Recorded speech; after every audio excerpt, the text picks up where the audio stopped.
민수기 24장 9절 1절 말씀입니다. 구약성경 237페이지입니다. 민수기 24장 9절 말씀 찾으실 줄 알고 제가 봉독해 드립니다. 꿇어 앉고 누움이 수사자와 같고 암사자와도 같으니 일으킬 자 누구이랴. 너를 축복하는 자마다 복을 받을 것이요 너를 저주하는 자마다 저주를 받을지로다. 아멘.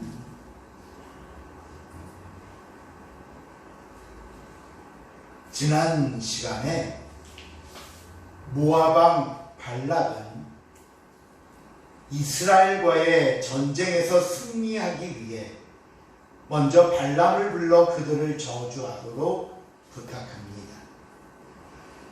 하나님의 뜻을 물어 결정하겠다던 발람은 하나님이 막으셨음에도 불구하고 결국 자신의 욕심에 이끌려 발락에게도 가지 말고 이스라엘을 저주하지도 말라는 말씀을 버리고 사신을 따라 나서게 됩니다. 발람의 모습에 화가 난 하나님께서는 여호와의 사자를 보내서 발람의 길을 막고 섰는데 중요한 것은 나귀만 사자를 봤다는 겁니다. 나귀가 걸음을 멈추고 발람의 말을 듣지 않자 화가 난 발람은 채찍과 지팡이로 나귀를 때리기 시작합니다. 그때 하나님께서 발람의 행동을 보시고 이렇게 하시는데 민수기 22장 28절입니다. 같이 한번 읽어볼까요? 시작.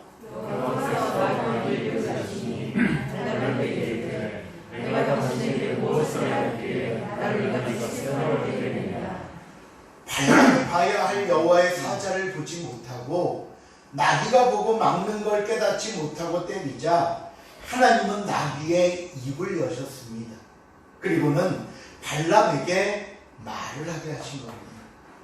그러고 나서 다음 어떤 일을 하셨는가 보면요, 그 다음 22장 31절에 보니까 그때 여호와께서 발람의 눈을 밝히시매 하도 보지도 못하고 답답하게 하니까 발람의 눈을 밝히시매 여호와의 사자가 손에 칼을 빼들고 길에 선 것을 그가 보고 머리를 숙이고 엎드리니 그때서야 발람은 자기 앞에 여호와의 사자가 있는 것을 보게 됩니다.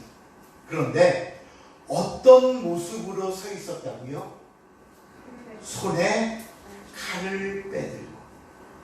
그러면서 여호와의 사자가 발람에게 뭐라고 말을 하냐면요, 나귀가 돌이켜 나를 피하지 아니하였다면 내가 벌써 너를 죽이고 나귀를 살렸으리라. 여호와의 사자가 손에 칼을 빼들고 서 있던 이유는 발락에게 가는 발람의 길을 막고자 함이었고, 다음은 발람이 끝까지 이것을 깨닫지 못하고 가려고 했다면 그 여호와의 사자의 칼에 죽었을 것입니다. 저는 여기서 이런 질문을 먼저 가져봤습니다. 지금 발락에게 가는 주체는 나귀가 아니라 발람인데 왜 발람은 자신의 길을 막고 서 있는 여호와의 사자를 보지 못했을까? 왜? 그 대답은 자신의 욕심이 눈을 가렸기 때문입니다.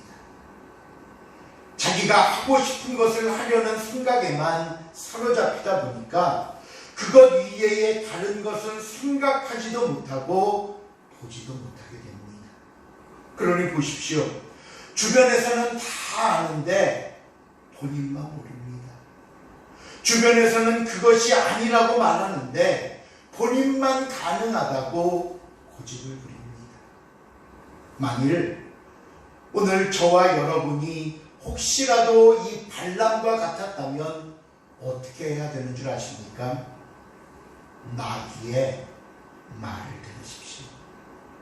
왜 내 뜻에 찬성하지 않는지, 왜 내가 가고자 하는 길이 중단되는지 오늘 우리에게 말하는 이 나귀의 말을 들어야만 합니다. 아니, 나귀의 입을 통해 주시는 하나님의 말씀을 들으시기를 바랍니다.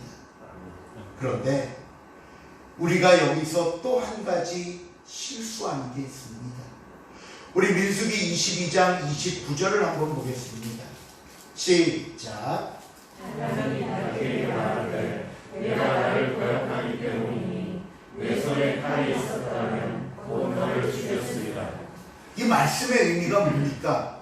내가 주인인데, 나귀 너에겐 내가 주인인데 나를 위한 나귀가 돼야지 왜 내 말을 안 듣는 거야 생각하고는 나귀에게 화를 내거나 섭섭하게 여긴다는 거예요. 이것이 바로 내 마음을 내가 주관하고 있다는 증거입니다. 지금 나귀에게 화를 낸다는 건 뭐예요? 나귀를 통해 주실지 모르는 하나님의 뜻에 대해서는 아예 생각하지도 않고 있다는 거예요. 네가 무슨 하나님의 뜻을, 하나님이 아무렴 너를 통해서, 그러니 사람의 말로 들리고 나귀의 말로 들리니 화가 나고 싫었던 겁니다. 오늘 저와 여러분의 주변에도 하나님께서 나를 위해 보내주신 나귀들이 있습니다. 평소에는요, 하찮게 여겼을 수도 있습니다.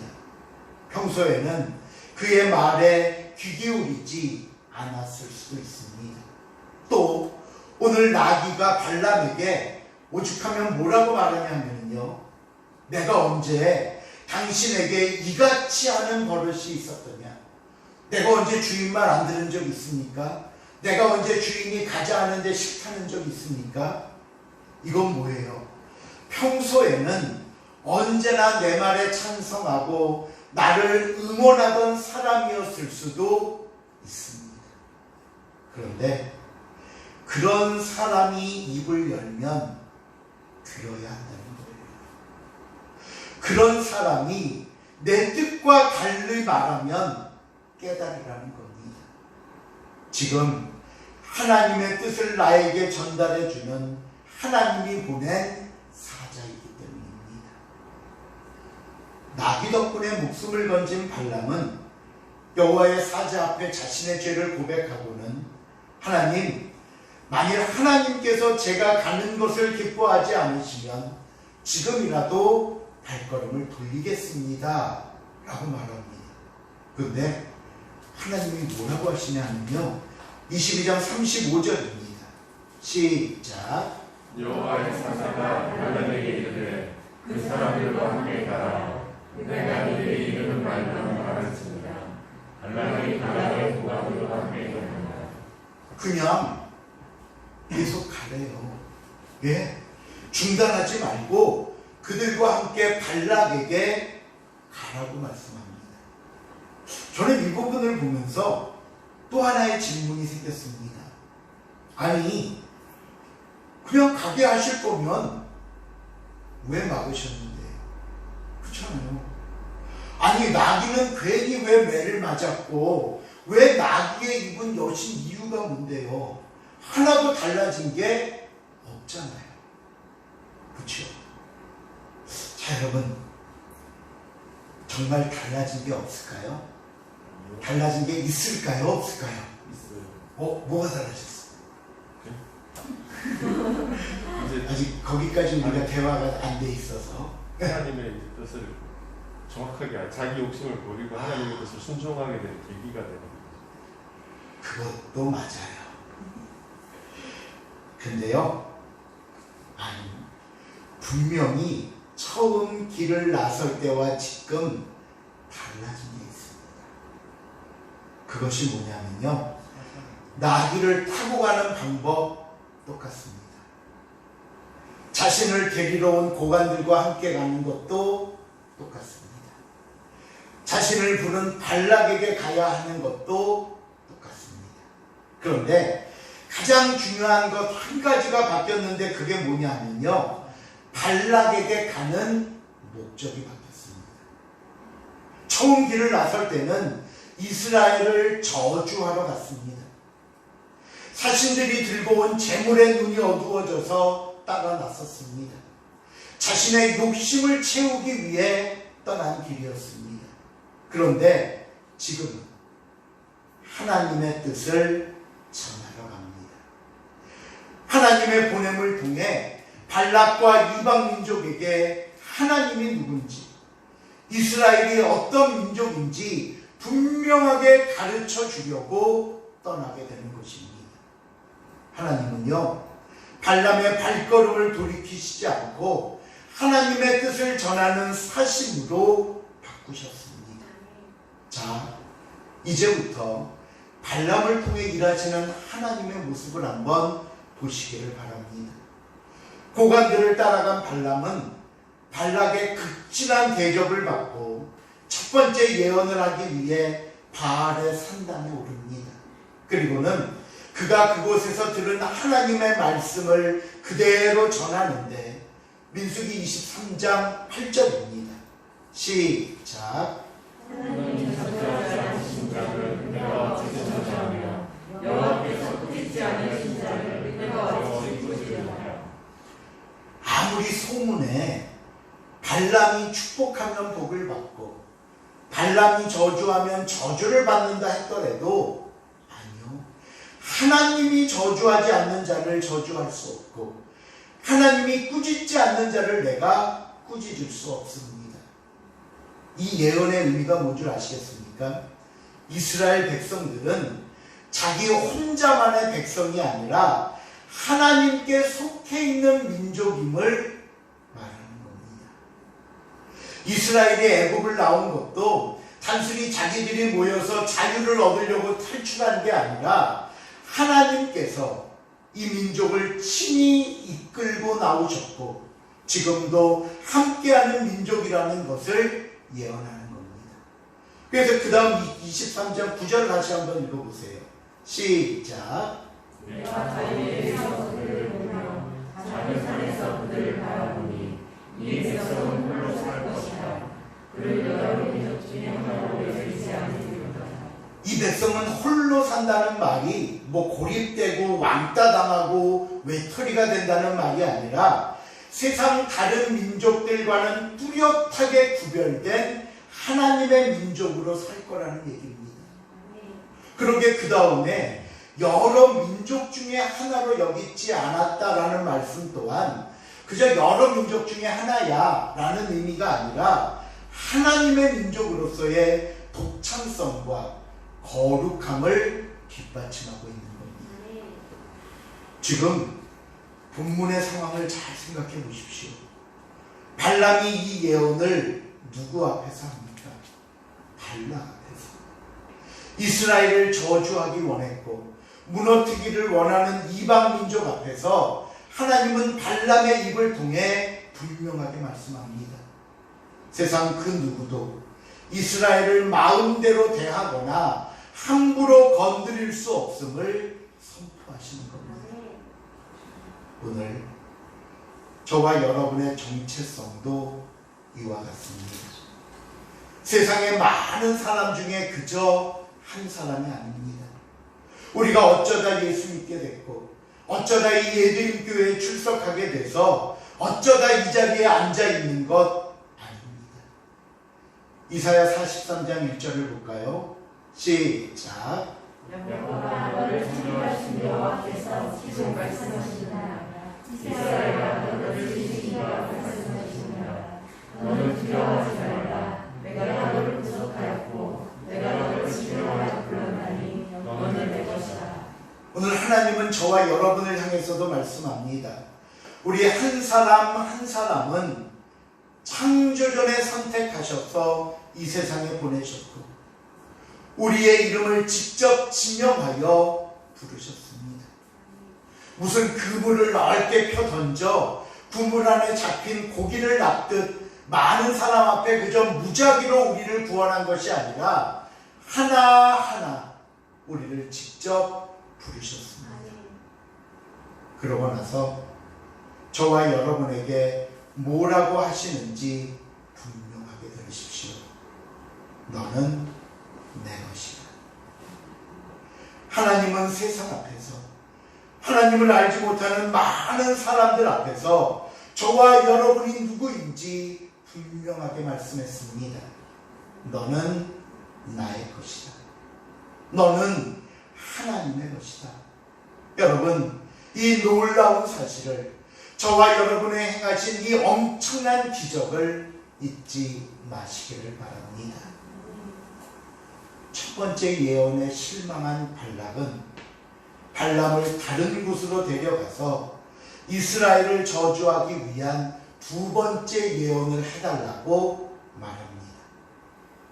그러자 발람이 다시 하나님의 말씀을 받아 예언하는데 민수기 23장 19절 20절입니다. 한번 더 읽어볼까요? 시작. 하나님은 사람을 하시니 거짓말 하지 않으시고 인생을 하시니 후회가 없으시다. 어찌 그 말씀하신 말을 행하지 않으시며 하신 말씀을 실행하지 않으시냐.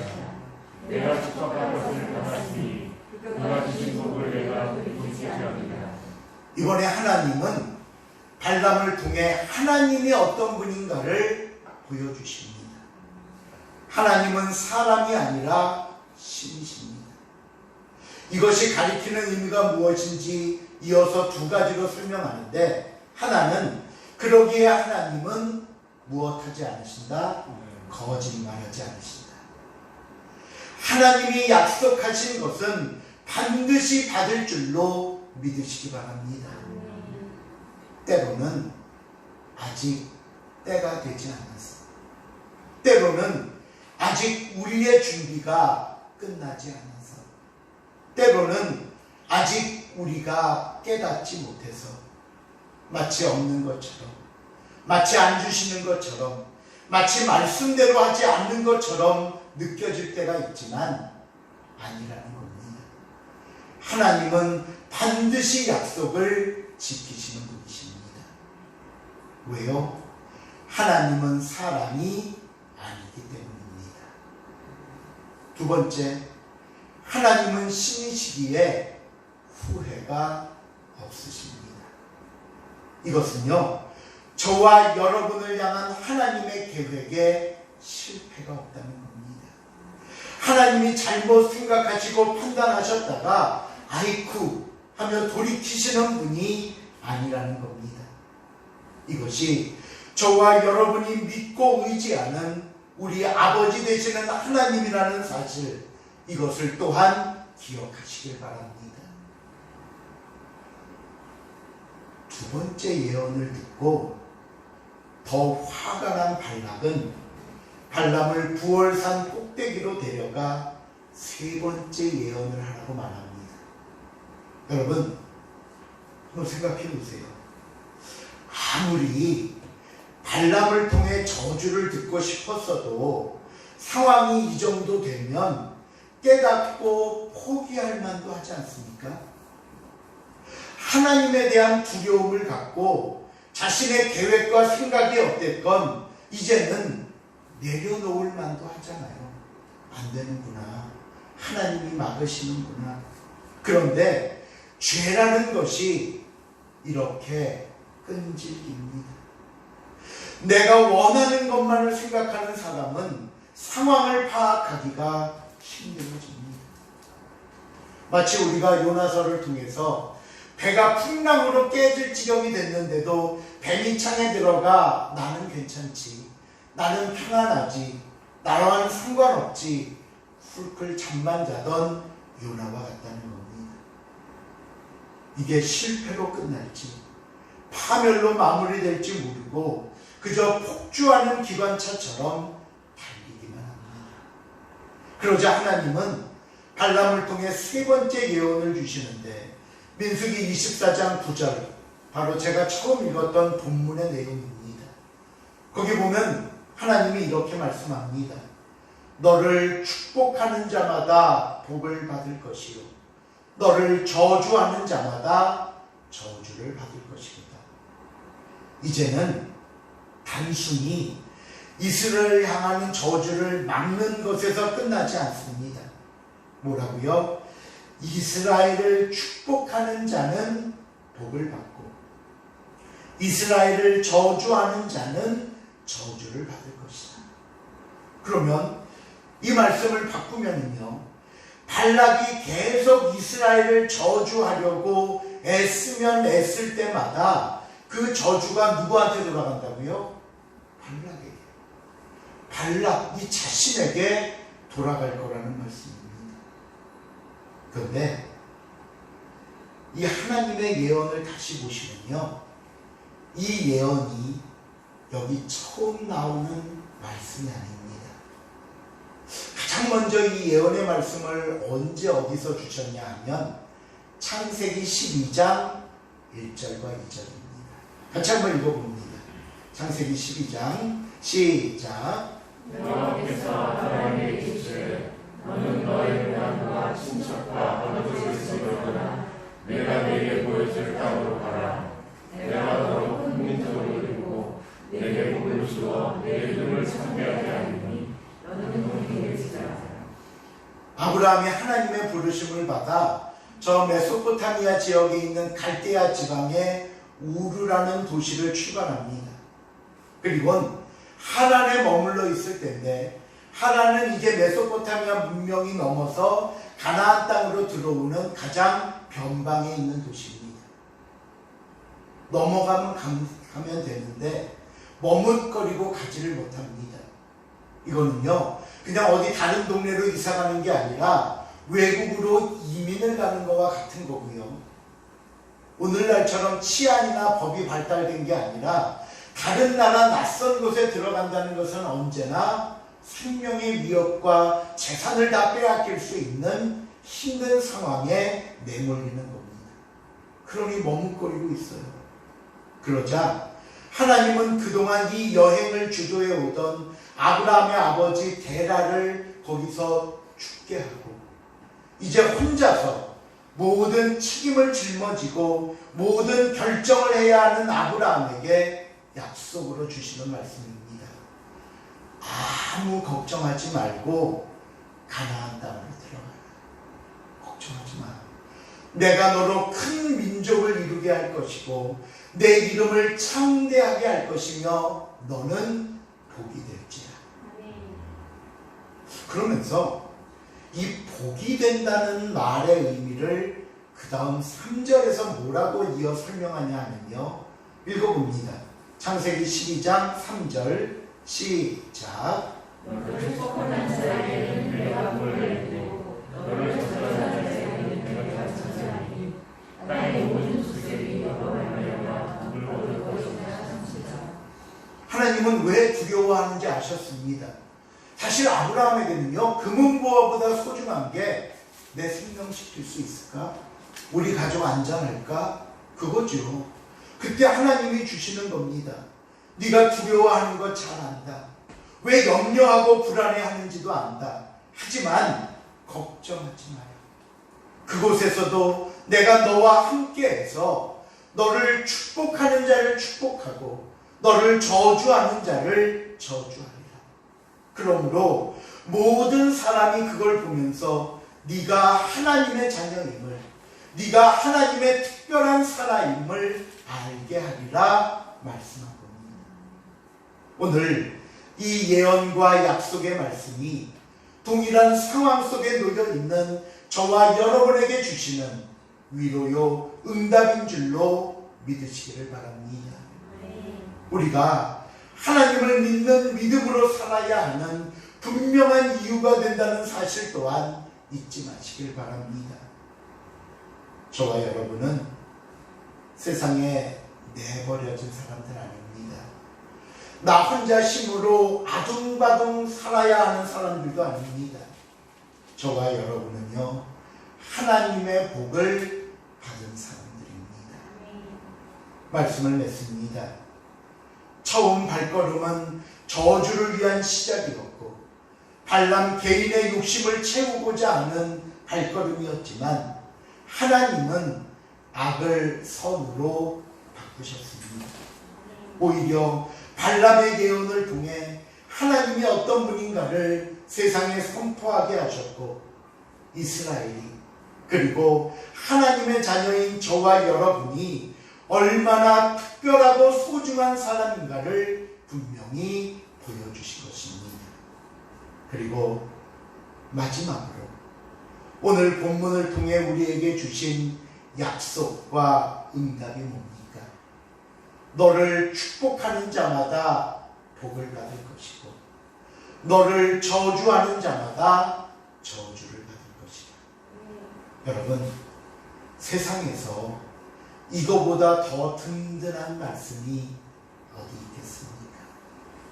이것이 하나님께서 저와 여러분을 생각하시는 마음임을 우리가 다시 한번 깨닫고, 때로는 힘들고 어려운 세상, 때로는 뭔가 부족하고 연약해 보이는 삶의 모습 속에서도 이 말씀 붙잡고 이 약속 붙잡고 주님 앞에 사는 복되고 귀한 모습이 될 수 있기를 주님의 이름으로 축원을 드립니다. 기도하시겠습니다. 하나님 감사합니다. 우리가 무엇이간데 우리를 하나님의 자녀 삼아주시고 오늘도 우리의 삶 속에 함께 하시며 너는 내 것이라 말씀하시고 내가 너와 늘 함께 한다고 약속하신 하나님 감사를 드립니다. 언제나 그 은혜와 그 사랑을 잊지 않게 하시고 그 말씀 속에 우리가 다시 한번 주님을 바라보며 믿음으로 승리할 수 있도록 주여 도와 주시옵소서. 감사드리오며 예수님의 이름으로 기도하옵나이다.